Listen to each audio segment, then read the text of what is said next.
I am back on the channel, the Cheltenham Countdown YouTube channel for the 2026 Dublin Racing Festival preview show. I got all 15 races covered, 7 on Saturday and the 8 races on Sunday. Every race at the DRF meeting is going to be previewed with all the Grade 1 races, the handicaps and the bumpers all on today's episode. If you are attending Leopardstown this weekend, guys, I am very jealous of you all because it is on my bucket list to go there very, very soon in the coming years. I really want to go there. So if you are going, have the most fantastic time. I do hear it's one of the best experiences at any racecourse in the UK and Ireland, so do enjoy. And there are so many stars on show. The reigning 3-time Irish Gold Cup winner, Galopin headlines a fantastic Saturday card. There's so many stars on Sunday as well, including Lossiemouth, the Marie Nationale, the champion chase winner from Cheltenham last year. There are stars galore. I could name a lot, but I want to get on with the previews and tips, guys. So what I'm going to do is break each day down from Saturday's DRF card and Sunday's DRF card, go through each race at a time, include some tips in amongst the races I preview, and then we'll have the best bets and a lot of naps come the end of the show. So if you do like this episode, please like, subscribe and share if you wish. It's been phenomenal, the support I've had of late. I've been really, really grateful and appreciative. I'm very surprised of how many you guys like to tune into my show, so I do appreciate that. Keep it going, spread the word, and yeah, it's time for the 2026 Dublin Racing Festival preview here on the Cheltenham Countdown. Dublin Racing Festival starts at 1:15 on Saturday, again with the Nathaniel Lacey and Partners Solicitors Novice Hurdle, run over 2 miles and 6 furlongs, the first Grade 1 of the weekend. And the market, Dr. Steinberg is favourite at the moment for Paul Townend and Willie Mullins at 11-10. Kazansky 6-1 for Gordon Elliott. Then Santos Ospir 7-1. Tackle Tommy Woo 8-1. Love Me Tender 10-1. And then it's 20-1 Bar. A bit of a trappy race to begin with, I think. No surprise at the moment you have a Willie Mullins hot favourite in the opener with Dr. Steinberg. He's well fancied here and to go well in the Albert Bartlett for Cheltenham. And Mullins has had 10 wins in this race since 2012.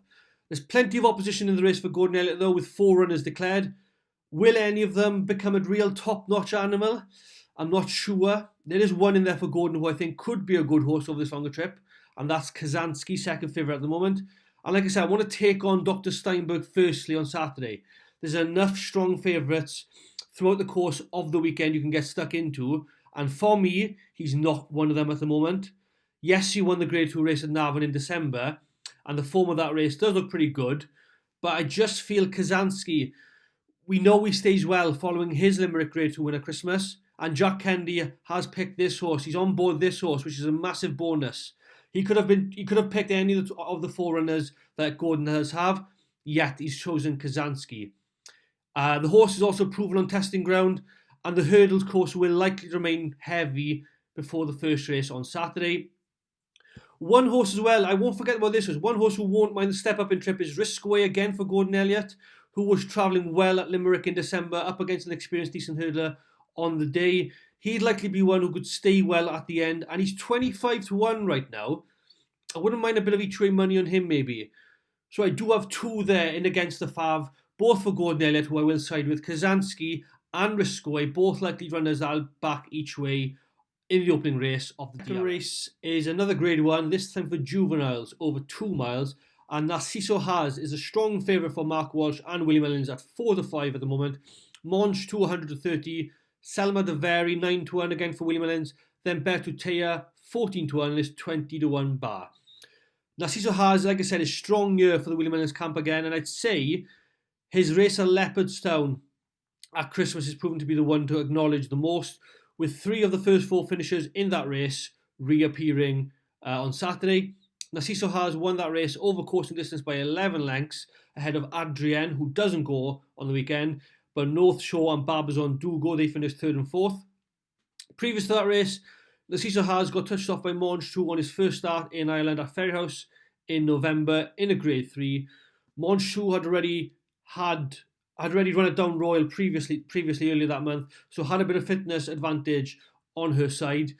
These 2 at the top of the market reappear, and I'm confident Narciso Haas will reverse the form with Monch. I'm very, very bold. Not bold, I'm quite very confident he's going to win on Saturday. So that said, I'm back in Narciso Haas. He's a hot favourite. I'm getting on, and I think he's a really good play for the Triumph Hurdle as well for Cheltenham. He's 3-1 for the festival as we speak. If he wins on Saturday, he'll likely be 6-4 or shorter, in my opinion. Another horse for Cheltenham I'm intrigued on that does run in this race at Leopardstown on the weekend is Barbizon for Gigginstown. If he finishes close enough, not too close, you'd assume he could be a Fred Winter type, a Fred Winter horse for Cheltenham maybe.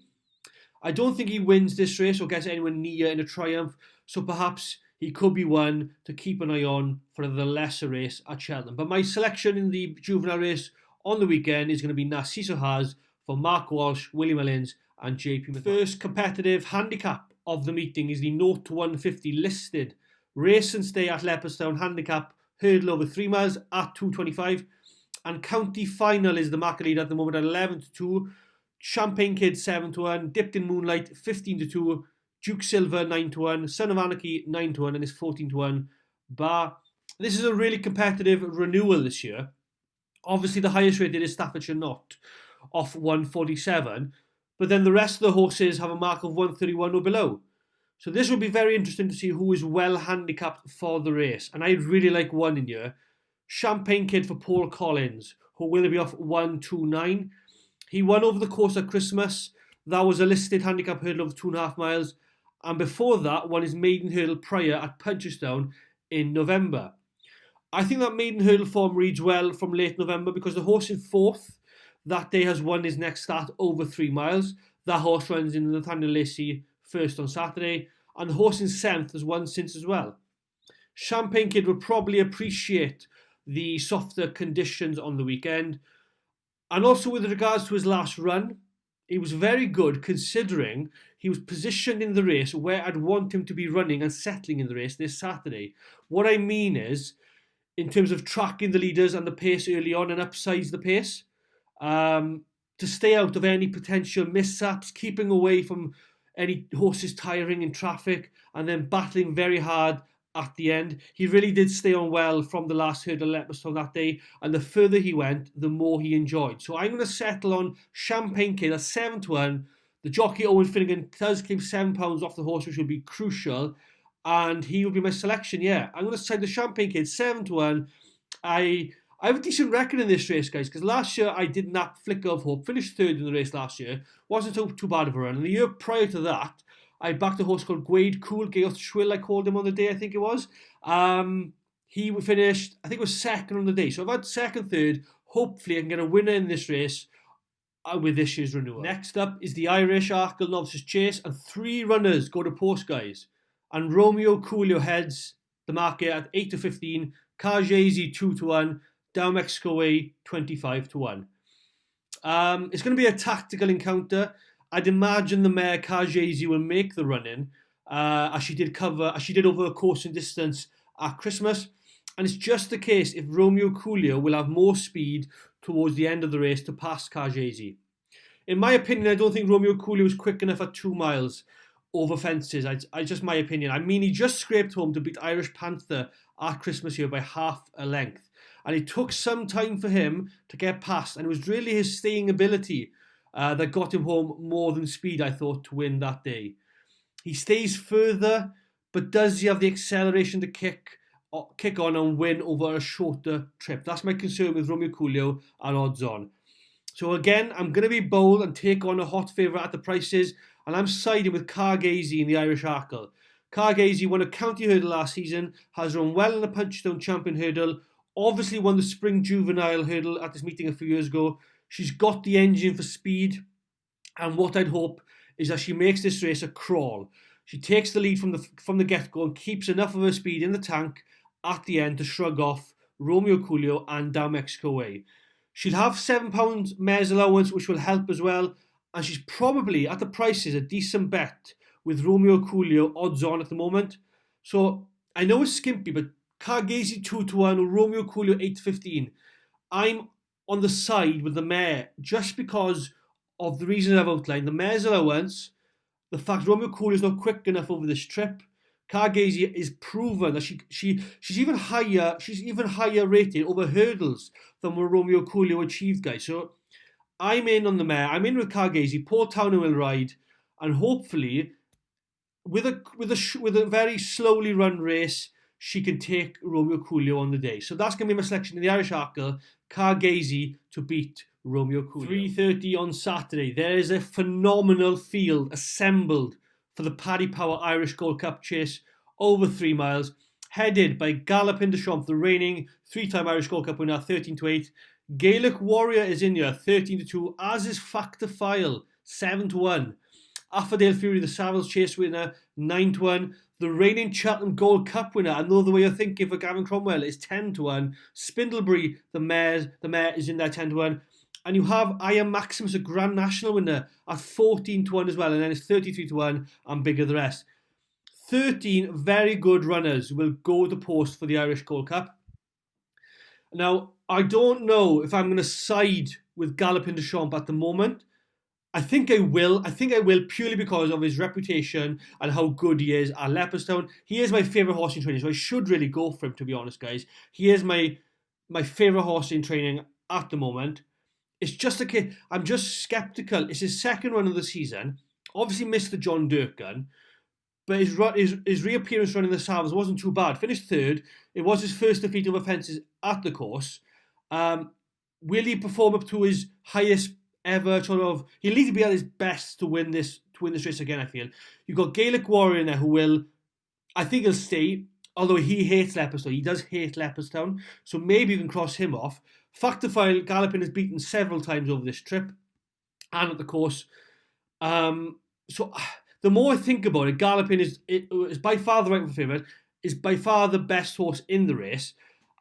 Will anything just outstay him? And my only issue is that will I Am Maximus, who's 14-1 at the moment, is the Grand National winner going to outstay Galopin de Champs at this trip? Because it could be a fastly run race. I don't think it'll be slowly run. It could be a fast run encounter. Paul Townend will likely take it up on Galopin and go from the front.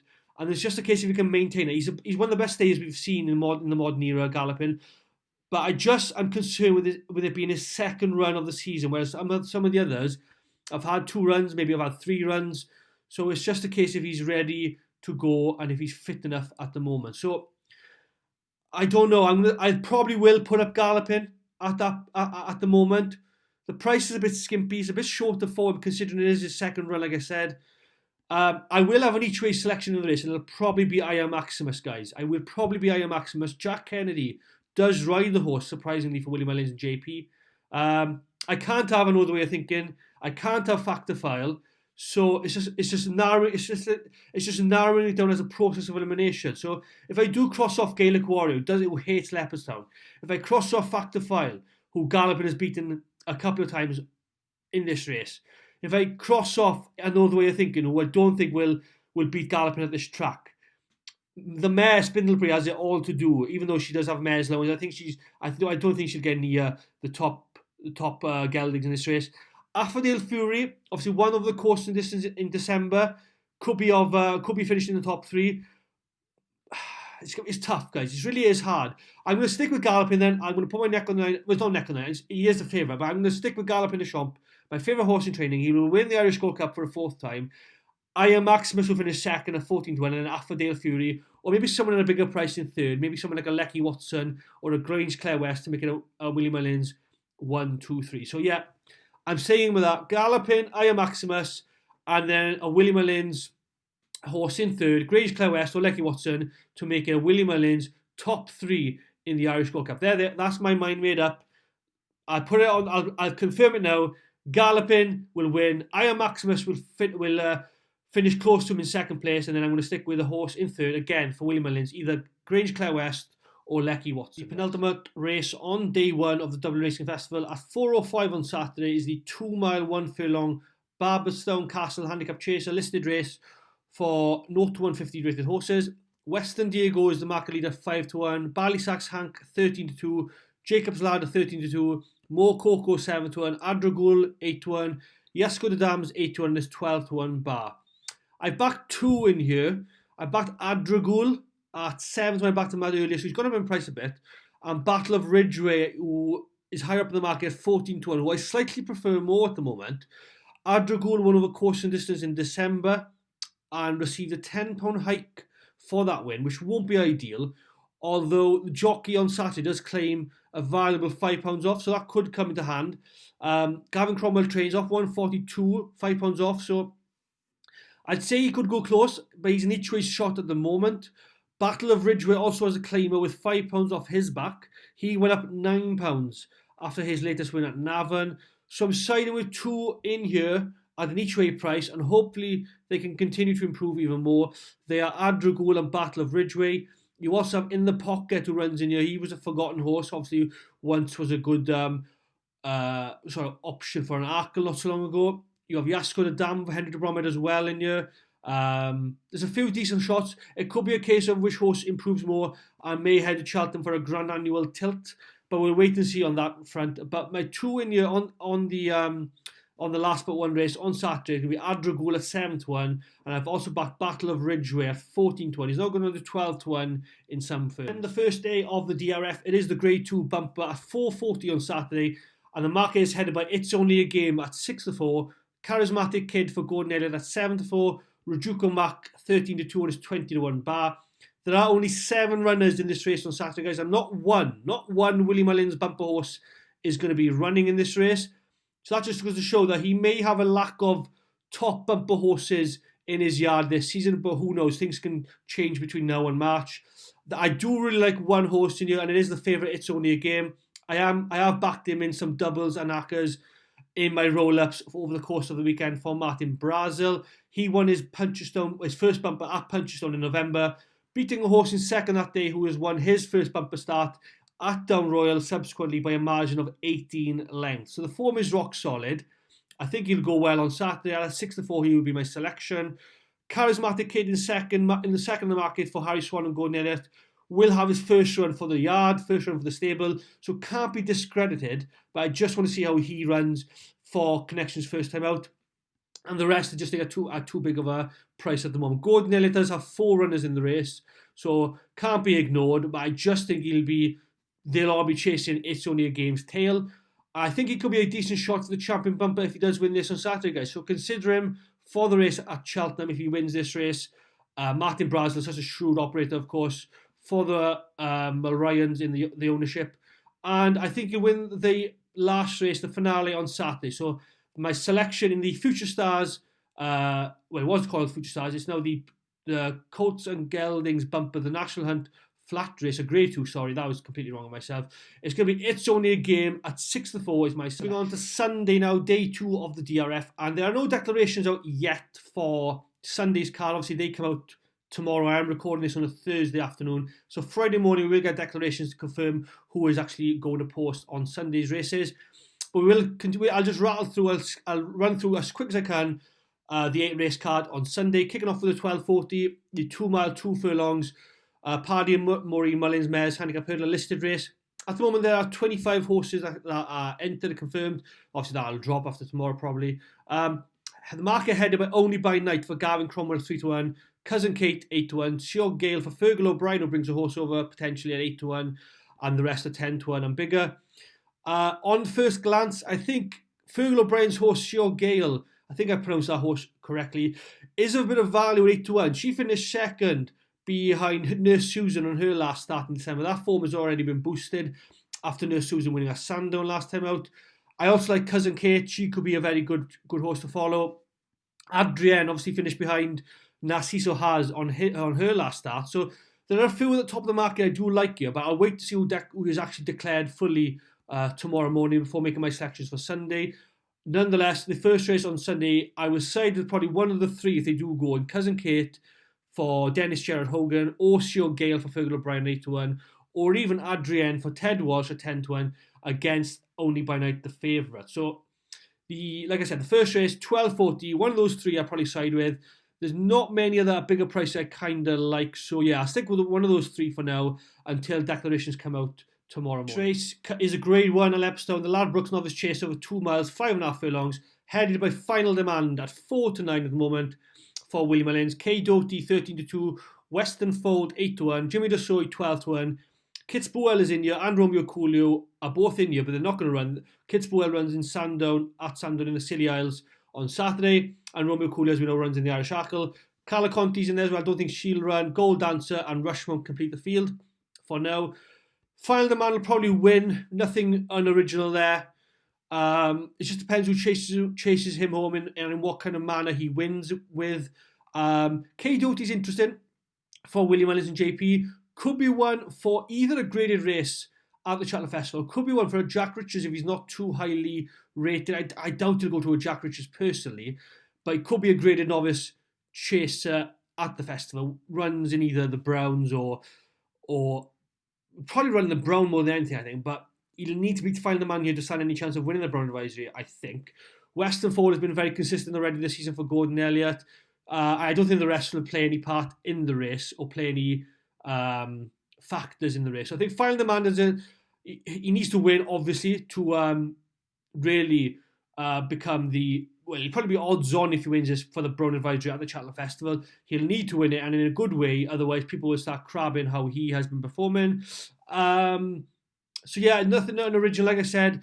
I'll run you through each race now with some tips along the way, but in this race, there's not going to be any tip because I think Final Demand will win, and at 4-9, I'm willing to let him win without having a bet in the race. So in the Ladbrokes Novice Chase, a grade 1 at 110 on Sunday, it's going to be Final Demand, but no betting this race. And it's the 2 mile Tatsal's Island Novice Hurdle, another grade 1 at 140, and the market leader is Talk the Talk for Joseph O'Brien at 2-1, King Rascal Grey for William Ellins 11-4, Ballyfad 4-1, The Reverend 10-1, Blake is 16-1 and it's 20-1 bar. There's a lot of good novices in this race who I'm going to keep an eye on for Sunday and for future reference for the Cheltenham Festival perhaps.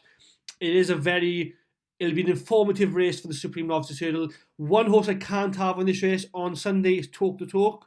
I am going to be not siding with him whatsoever at that price for the race.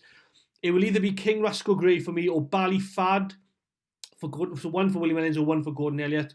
King Rascal Grey won at Limerick. That form is working out well from his win. And he jumped well in that race at Christmas in December. Won really well as if you had more in hand. Maybe he could go further in trip or stay over 2 miles. That could be of question, and we'll find out more in the coming weeks. Ballyfad was really good in his maiden hurdle win here in December at Christmas, beating leader Dalier for William Ellis, who has come out and won since. So there's one of them two for me in the Tatsal's Island Novice Hurdle. Again, wait till declarations come out, but at 4-1, I can't side away from Ballyfad. I think the trouble is with him, he may not be Gordon Ellis' first choice. If he is to win this, he may not be Gordon Ellis' first choice in the Supreme.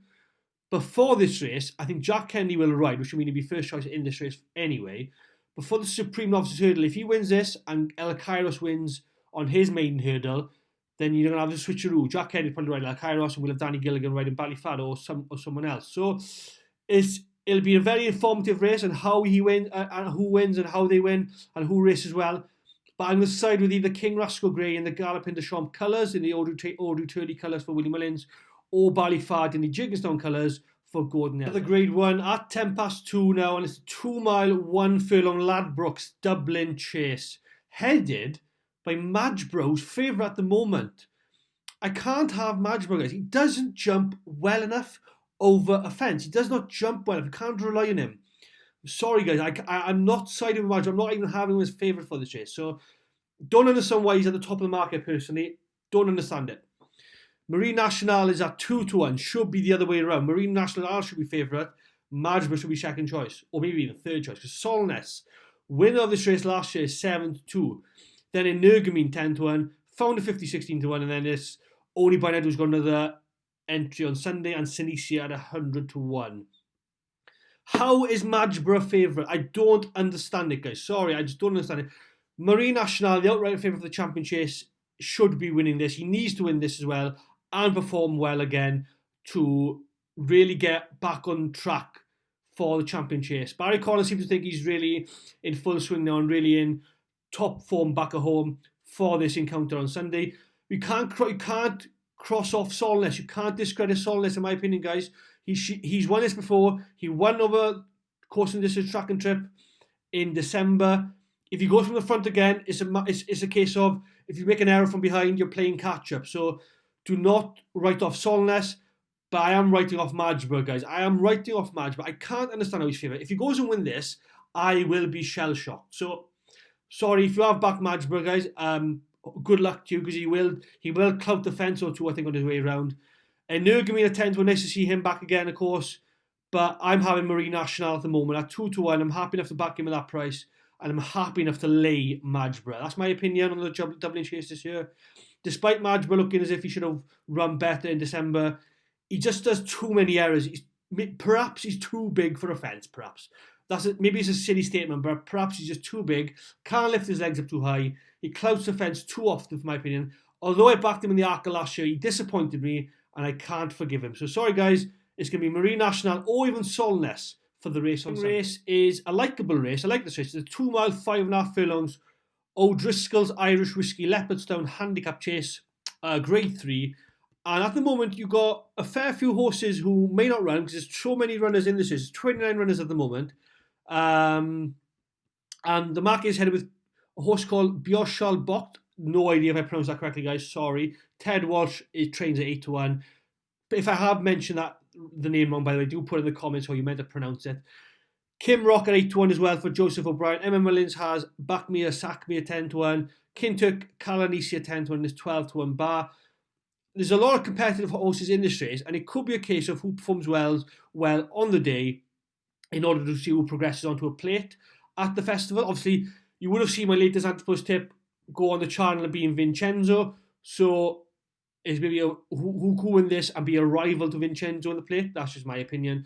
But no, I haven't got a selection yet, guys. Again, I want to see who comes out declaration-wise on Friday morning. So I will wait to see on who I select in the handicap chase at Grade 3 on Sunday.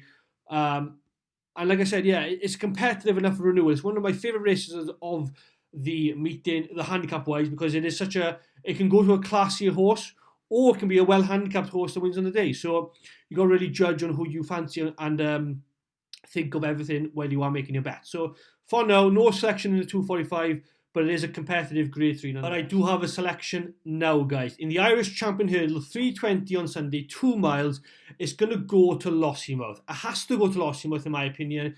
She will brush aside Brighter Days Ahead, Amsterdam. If El Fabio or Ballyburn run, then good luck to them, because they will have no chance of giving £7 to Lossiemouth. So that is my selection in the Irish Champion Hurdle. I have backed Anti-Post a fair few times already in roll-ups and doubles for the weekend. She will be my selection in the Irish Champion Hurdle. She's currently 5 to 4. Backed a couple of nights ago at 11 to 8. I think that's a bit of value in terms of the price I had, to be perfectly honest. In my opinion, she should be long odds on. She should be odds on. She beat Brighter Days Ahead, who reappears in this race on Sunday. She beat her, with a bit of snug and a bit of ease towards the end of the December hurdle at Grade 1 at Christmas. Brighter Days Ahead connection seem to think she'll come on a lot for the run. She may do, like I said, but so will Lossiemouth. She will develop, progress further from that run over track and trip in December. She obviously fell in this race last year when going too free, too energetic with Stateman from the front. I hope she settles a bit more and doesn't go from the front as much this time around. Amsterdam will probably make the run in, so just stay behind Amsterdam. Just settle in behind Amsterdam. Settle alongside Brighter Days Ahead, if you will, because you have more speed than both of them, in my opinion. You stay better, and she is the classiest horse. She's won, I think it's 10 Grade 1s now, maybe 9 Grade 1s in all in her career. She's a remarkable mare. She'll continue to be a remarkable mare, and if she wins this race, which I'm sure she will, it'll be en route to the Champion Hurdle at the Cheltenham Festival, where she belongs. So that's my strong view on the Irish Champion Hurdle, guys. It's going to be Lossiemouth. That is my selection. One of my best bets of the weekend at the prices. I had it at 11 to 8. She's still 5 to 4. I'd say get stuck in now, because before post time, she should be a long odds-on favourite. I can't have El Fabiolo. I can't have Ballyburn. Paneros is not in the same league as Lossiemouth at all.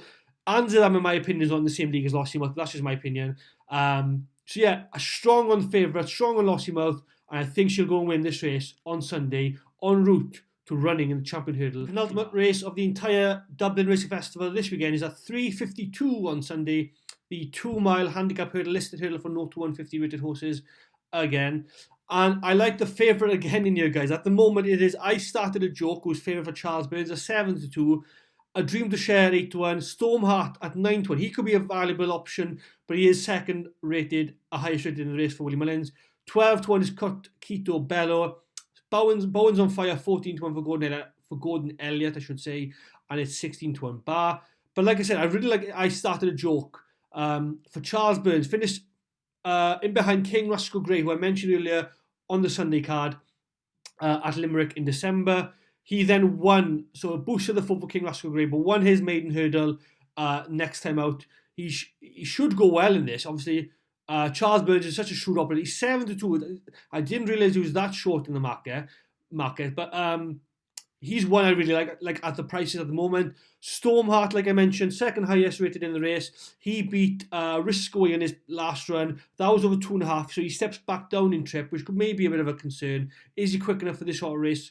Off 11 stone, 11 pounds. We wait to see. If he was going higher up in distance, I would really fancy him, but he's not. So I think I said that I started a joke for Charles Burns off 126, which is not a bad official rating in his first handicap. I'd say he has one hell of a chance. The finale at Leopardstown on Sundays, the 427 Mares Bumper Grade 2. The market again is out for Celestial Tune, 7 to 2 favourite for Thomas Cooper. Maximilian Lady, a 4 to 1. It'll be her first start for Willie Mullins if she's to run. Bros in the Shine, 5 to 1. Wonderful Everyday again for Willie Mullins, a 7 to 1. And his 9 to 1 bar. I'm going to end the meeting with no bet, I'm afraid, guys. I haven't got a selection in this race. I probably won't have one for the last race on Sunday. I will watch nonetheless. Yeah, nobody takes my fancy in this race, guys. I don't think... Well, maybe Celestial too, but again, she's favourite at the moment. Don't know how much she'll have to improve by to win this race. She carries 11 stone, 11 pounds, so she'll have to give way to every other horse in this race. 4 pounds, in fact, to every horse in this race. So I may not even back her, to be fair. But it may be a race to just leave alone. No need to go and chase. If you are chasing by the end of this weekend, guys, excuse me, I'd fear, because this could be a tricky race to end proceedings of the weekend. But nonetheless, it's the Mares Bumper to end the show at Leopardstown on the Dublin Racing Festival of 2026, and I are going to have no bet. So sorry about that, guys. Sadly, no bet. We'll be watching nonetheless for future reference to see who could be a progressive mare. So then it's time for the best bets for the Dublin Racing Festival. I've got 4 of my tips, which I'm going to include in the best bets section, guys. Kicking off with Saturday, of course, I'm going to put in Narciso Haas. Even though he's odds on, I'm going to continue to put him in ACCAs, doubles, all those sorts of things throughout the course of the weekend, because I think he'll win this. May then determine if I back, well, probably will then back him for the Triumph Hurdle at the Cheltenham Festival. I think he's a standard option of the Irish contingent for that race. I think he'll win on Saturday. So Narciso Haas is one. The second is Charismatic Kid in the first handicap of the meeting, the No 250 handicap hurdle on Saturday. Like I said to you earlier, I got a good record in this race, if you guys remember from my videos in the past. Flicker of Hope finished 3rd last year, backed him for the race. And the year before, I backed a horse who finished 2nd in the race, Quaid Cool. So 2nd, 3rd, and I hope to get a 1st this weekend, as I mentioned to you earlier in the video. The third best bet is going to be It's Only a Game in the Bumper, the final race on Saturday. His form is working out really well. I think he's a smart individual, and hopefully he wins this en route to the champion bumper for the festival. I think he could be a smart one for that race. And the final bet, it's a big one. It's a grade 1 again. It's going to be Lossiemouth on Sunday. I cannot go without putting this mare up. She's phenomenal. She's one of the best mares we have seen probably since the likes of Honeysuckle and Annie Power. Lossiemouth is going as my best bet in the Irish Champion Hurdle. I think she'll sweep aside everyone in the race. She's the best horse in the race by a margin, and she just wins and goes to the Champion Hurdle as the favourite for that race. So they're my 4. Let me reiterate. Narciso Haas, Juvenile Hurdle, Charismatic Kid in the Handicap Hurdle on Saturday, It's Only a Game in the Bumper, and then Lossiemouth on Sunday in the Irish Champion Hurdle. Thank you so much if you stay tuned and stick with me through the whole video, guys. I really do appreciate it. What is your best bet? What is your nap for the Dublin Racing Festival? Put in the comments below. I will read every single one and have a reaction to your comments if you decide to post. Don't forget to like if you have enjoyed this long video of purely, just simply the Dublin Racing Festival preview. I haven't mentioned any other meeting in this episode today because I'm all focused on Ireland and the Dublin Racing Festival this weekend. Subscribe to my channel for all things Cheltenham now, guys, leading up to the festival, which happens in just under 6 weeks' time. There's not long to go to get your bets in, to get your fancies and anti-post tips in before the big week in March. So follow me, subscribe to my channel, like I said, for all things Cheltenham. I will be doing as much as I can Cheltenham-based related themes up until March. And of course, share if you wish. You always do like sharing my videos. I do appreciate you guys putting my name out there and spreading the word about who I am and what my channel and podcast is. And like I said, last thing at the end is thanks for watching. I appreciate you all, and I'll see you all next week for another preview episode. Thanks for watching.